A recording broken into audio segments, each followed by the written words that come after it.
I'm Francesca Maxime. And I'm Matt McClure, and this is Currents. This isn't your typical high school, the last of its kind in the U.S., and we have a look inside. Our young students come from the society.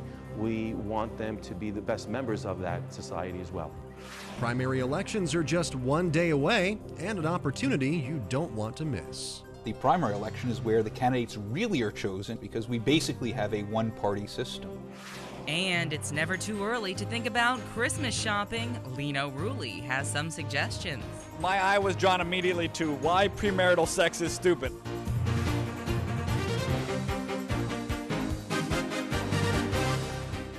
Good Monday evening to you. Well, students are back in the swing of things now as we enter this first full week of school. Where in the world did summer go? But for one high school right here in the Brooklyn Diocese, there's a focus unlike any other. It's the last school of its kind not only in our area, but actually in the whole country. Can you believe that? It is called Cathedral Preparatory Seminary, and it is in Elmhurst, Queens, where young men are preparing for college and also just maybe the priesthood as well. We recently paid the school a visit. This is the last freestanding high school seminary in the United States of America. There were over 160 in 1963, but since then the decline has made it so that we are the only one left. This building in particular in Elmhurst was built because we had an overflow crowd of seminarians at the time. In many circumstances, because of so many reasons which are understandable for whatever situation they were in, a lot of prep seminaries had to close. Cathedral Prep exists to educate young men who are open to the priesthood. So we pray that these young men whom we teach will really discern their vocation wisely and well, and please God, will have great priests of the future and great future Catholic lay leaders. This is a really special place. This is a place where God is powerfully working. It's a place where a young man can actually discover the call that is within them. We believe that at any age, the Lord can plant this vocation and the awareness of that vocation. I mean, we gather here daily, and you can just look at the faces of these young men. They are young men from Brooklyn, from all neighborhoods in Brooklyn, all parishes in Brooklyn, young men from Queens, all of whom are here for the same reason. The body of Christ. Cathedral Prep has always had a very, very strong academic reputation. We are considered one of the top 50 Catholic high schools in the United States, and that is on all levels. A large number of men go on to service professions of giving themselves over to God and God's people. We've had many bishops who are alumni of Cathedral Prep Seminary. We've actually even had a cardinal who's an alumnus, Cardinal Anthony Bevilacqua. We've had young men go on to the field of education, they've gone on to the field of law, they've gone on to the field of medicine. Our young students come from the society. We want them to be the best members of that society as well. We're very, very proud of our young men at Cathedral. We can have as many recruitment folders, we can put as many articles in various Catholic newspapers, but it's truly our young men who are the best advertisement we have. I hope through this program and through their love for Christ that they will be joyful and happy Catholic gentlemen, members of society, good citizens, and be fulfilled in life. Even though life might be difficult at times, there will be an underlying joy that they are doing God's will and they are happy doing it, whatever it may be, God willing, the priesthood. Cathedral has influenced your life one way or the other. The parish priest who's baptized your baby, the priest who's married you, the priest who officiated at a funeral of a family member, that priest might very well have been formed right here at Cathedral. And the benefit that Cathedral is for the Diocese of Brooklyn and will be in the future is just absolutely tremendous. Cathedral Prep Seminary there in Elmhurst, Queens, fostering future vocations here in the Brooklyn Diocese. 167 young men studying there. Very nice, and they all are so handsome and eager to be in school. And what a great way to, be able to open themselves up to the priesthood and also just go to high school like everybody else. Right. Kind of the two birds with one stone thing. And especially right now when there is such a vocation crisis really in the U.S., it's kind of a ray of hope for that. And a lot of notable graduates as well. Absolutely. Well, stay tuned. There's much more currents coming up. When we return, some reassurances from the White House about a health care overhaul. We have that and the rest of the day's headlines straight ahead. And a welcome back in Williamsburg for Bishop DiMarzio.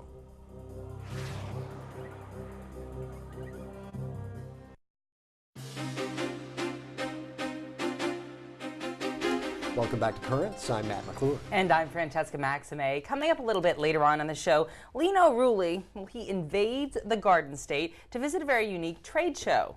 Oh, that should be interesting. But first, let's have a look at today's headlines. President Obama says he is confident Congress will pass what he calls a good health care bill this session, despite Republican opposition. The president's statement comes as leading Democrats are softening a bit on the issue of a public health care option. White House Press Secretary Robert Gibbs says the president prefers the public option, but choice and competition are more important. Meanwhile, Health and Human Services Secretary Kathleen Sebelius told ABC's This Week that President Obama wants to explicitly forbid public funding for abortion in the health care bill. The president, meantime, called the murder of a pro-life activist deplorable and said violence is never the answer, no matter what side of an issue you're on. 63-year-old James Pulliam was killed on Friday while protesting across the street from a high school in Michigan. Police say 33-year-old Harlan Drake shot and killed Pulliam, who was Catholic, because he didn't like the sign the activist was carrying that contained a graphic image of an aborted fetus. Now, on Friday, Bishop Nicholas DiMarzio received a warm welcome when he visited Williamsburg, Brooklyn on the anniversary of 9/11. Our cameras were there at Transfiguration Church. Its presence here was felt very, very well. The parishes came united, as 5 churches came united from the Williamsburg section to participate in this Mass, and I know they're all happy about this. It was very meaningful for us, being that the bishop had just recuperated and he united us all as one, being that this was a very sorrowful day. September the 11th, 2001. Some of us lost loved ones, friends, acquaintances, but all of us still have to recover from that terrible day and experience. So tonight we come to remember the past, but we also pledge ourselves to look forward to the future with the spirit of renewed forgiveness and a commitment to seek justice and peace in our world. What this represents to me, this Mass, and the bishop being here, there's hope. The Catholic faithful of Williamsburg present this plaque to the Most Reverend Nicholas DiMarzio, an appreciation for his courageous and tireless leadership in the defense of the poor, the rights of the immigrants, and those who are in need of affordable housing. We thank you.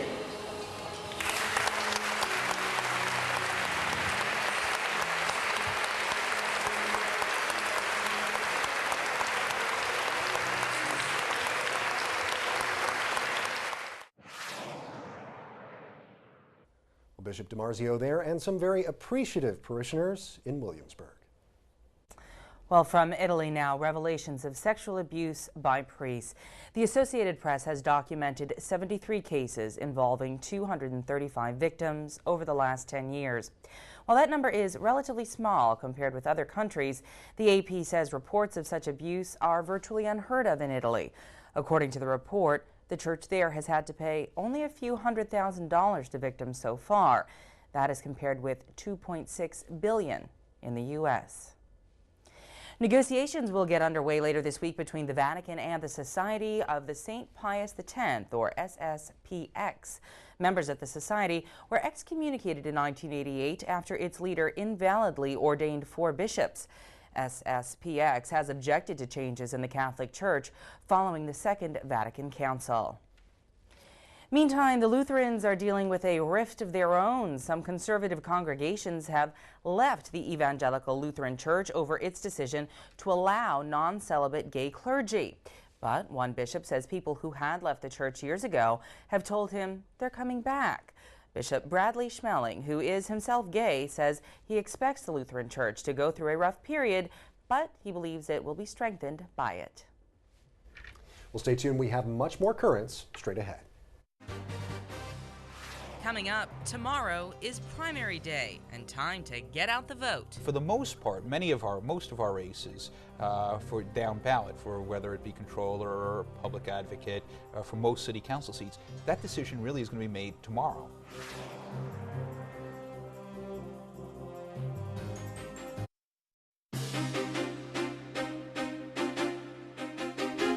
Welcome back to Currents. Tomorrow is primary day, and there are a lot of issues of interest to people in the Brooklyn Diocese. And to find out more about that, we're joined now by Monsignor Kieran Harrington, who is the Director of Government Affairs and Public Policy for the Diocese. Monsignor, thank you so much for being here. How are you, Matthew? Doing very well, doing very well. How about yourself? Great, thanks. Getting used to the new title. I am, yeah. Takes some getting used to. Right, I can imagine, I can imagine.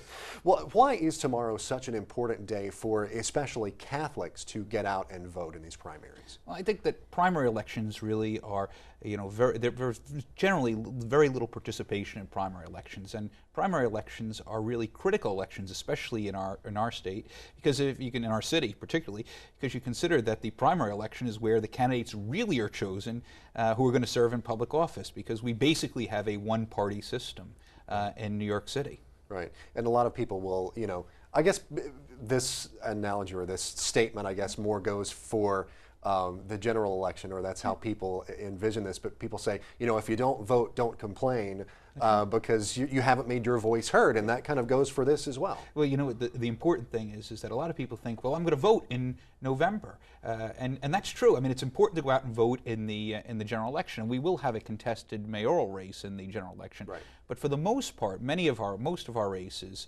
for down ballot, for whether it be controller or public advocate, for most city council seats, that decision really is going to be made tomorrow. And that's why it's really important for Catholics to go out and vote in primary elections. Right.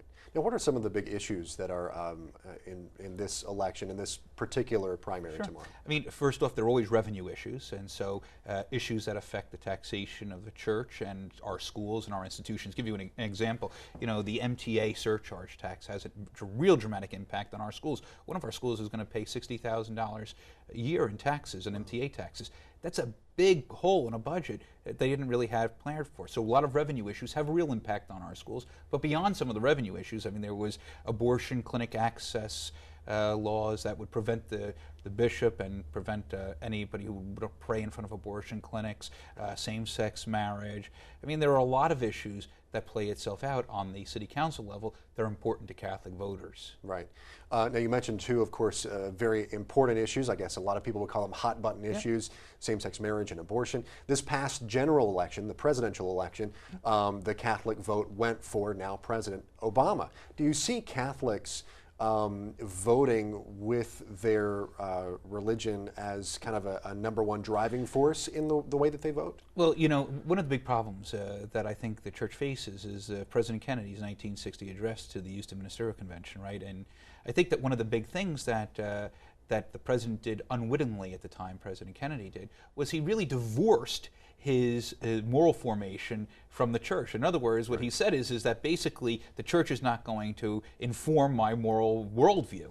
And I think that that's really problematic. It's not so much a matter of telling someone how they should vote, on what issues they should vote, but the church does have a place in the formation of conscience, and that formation of conscience does have to have an impact in the way it expresses itself in public policy. And that's what the church is really seeking to do all the time, is to form consciences, to kind of speak about what are the great moral issues and what is my impact, what is the impact that I can have on the great moral issues of our day. Right.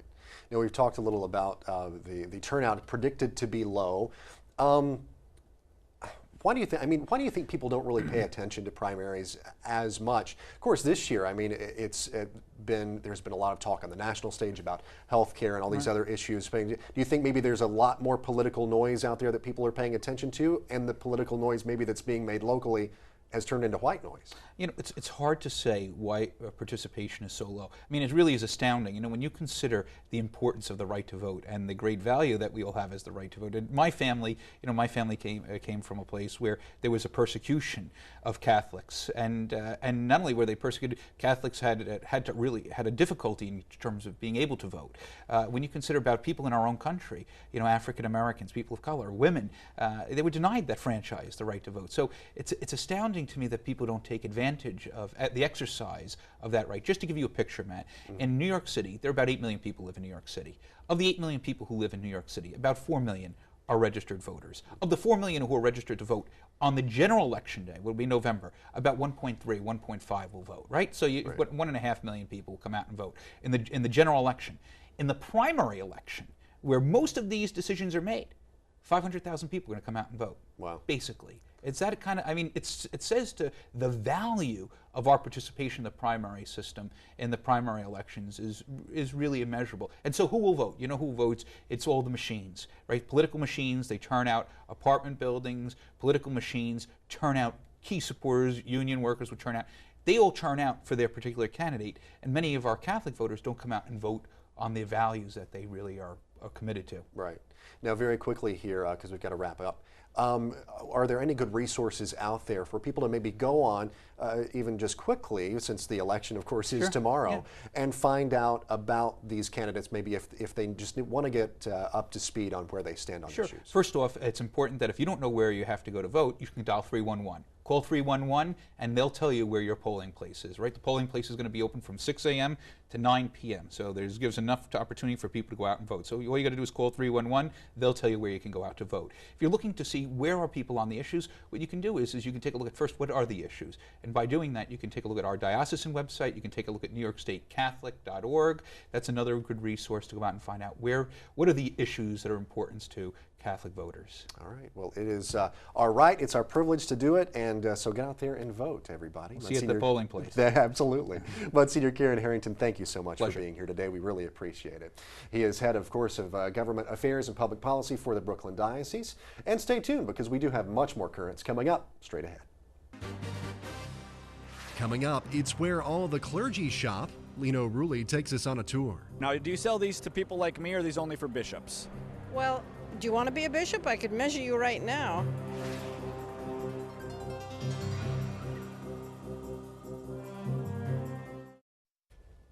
Well, finally tonight, we know it's only September, but it's never too early, I guess, to think about Christmas gifts. I know. Sometimes you just buy them really early, like in February when there are sales and stuff. Right. But the malls and especially toy stores will no doubt be packed around that time, a little later on in the year. But our Lino Rulli decided to get an early start on his shopping at a place that is not quite as crowded. And if Lino's there, you can bet it'll be interesting. He visited a unique trade show, and today, that is his catch of the day. Hey, I'm Lino Rulli. You know, Jesus says we're supposed to spread the good news to all four corners of the earth, and we're at a very odd corner of the earth right now. It's called New Jersey. In the 21st century, one way we spread the good news is through marketing, so welcome to the Catholic Marketing Network International Trade Show. Hey, show! Exciting. How exciting is it? Let's take a look. Look at this. You don't see this very often. Hello, Holy Father. How are you?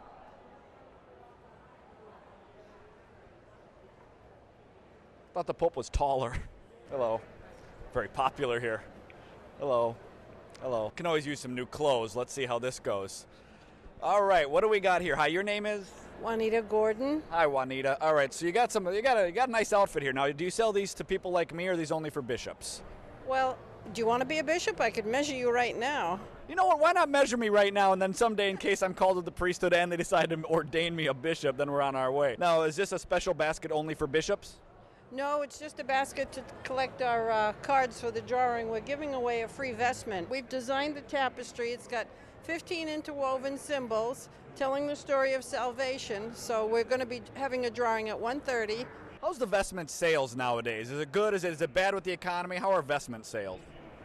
Pretty steady. All right. Well, my eye was drawn immediately to why premarital sex is stupid. Hi, how are you? That is eye-catching, isn't it? So what are we looking at here? This is by Professor Janet Smith. She's considered the authority on Humanae Vitae. What are her thoughts on premarital sex?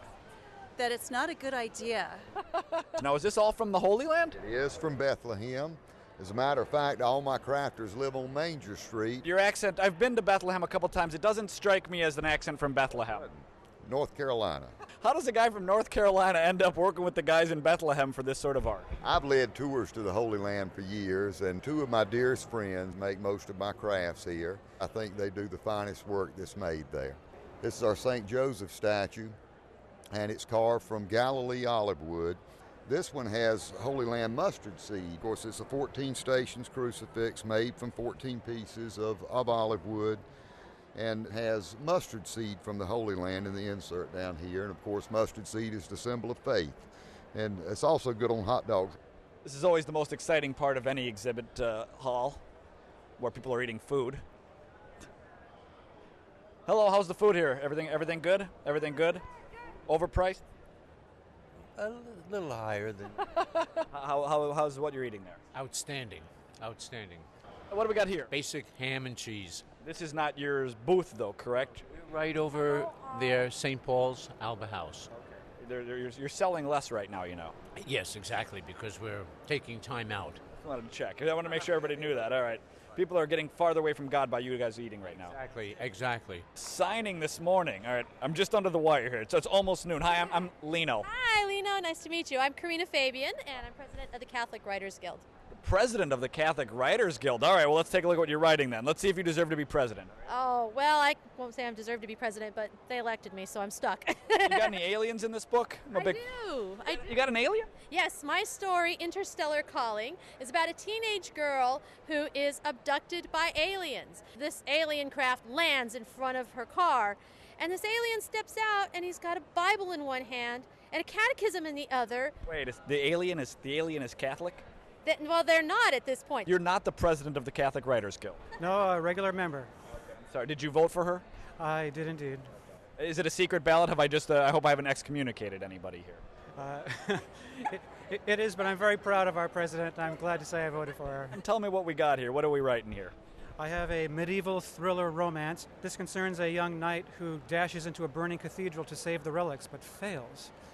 And the bishop notices that his sleeve is singed with the sign of the cross, and this is a sign for him to go and seek relics to replace the ones lost in the fire. He ends up in the Holy Land, embroiled in a terrorist plot to assassinate the King of France. Fantastic stuff. Good writing. Nice meeting you guys. All right, what do we got here? What's your name? My name is Barbara. I'm from Minnesota. Hey, I'm from Minnesota. All right. All right, what are we looking at here? These are Rest on His Word pillowcases for a heavenly night's sleep. I'm a drooler. I drool a bit. I don't know what it... You can drool all you want because these are digitally printed. All right, well, I had fun today, but I got to get out of New Jersey. I hope you enjoyed it as well. I hope you bought things through the TV, although I don't know how that's humanly possible. I'm out of here. Bye-bye. I think Home Shopping Network is going to hire Lino. That is Right. Lino Rulli at the Catholic Marketing Network International Trade Show. Obviously, he can just put things away in a way that nobody else can. Right, right. Two things now that I know about Lino that I didn't know before. Actually, one just confirmed. No matter where Lino is, he always has to find the food. Yeah. That's number one. I kind of knew that, but it's been confirmed now. And number two, that Lino drools in his sleep. I know. I wonder if they have a nice plastic cover or something they can put over that pillowcase. I would hate to, desecrate the pillowcase in the Word of God. Right. Well, it's. I guess what did she said? Like laser printed on there or something, so it won't come off. I guess so. You never know. But it's kind of funny because you think everybody does have, stuff to sell, and Yeah. I think that, as he kind of pointed out, you wouldn't exactly pick up, bishop's vestments for no reason, but the things like the olive wood and whatnot, the carvings were lovely. Oh yeah, it's a very neat show. There, Christmas gifts. Of course. Stocking stuffers, one and all. Well, that is it for this edition of Currents. So tomorrow, we begin Hispanic Heritage Month, and you'll meet the first Hispanic bishop in Brooklyn. That and more coming up tomorrow on Currents. And until then, remember, you can always catch us online, and we have a brand spanking new website and a new address. You can check it out check out our new look, I should say, by heading over to currentsny.net. And again, our new website, again, is currentsny.net. If you go to the old one, though, we'll be directed to the new one. So just to let you know, we won't lose you. You won't get lost in the shuffle. No. You can also let us know what you think. Send us an email. The address, drop us a line at currentsny.net. It's all one word, drop us a line at currentsny.net. Well, for all of us here at Currents, I'm Matt McClure. And I'm Francesca Maxime. Thank you so much for watching, and have a great night.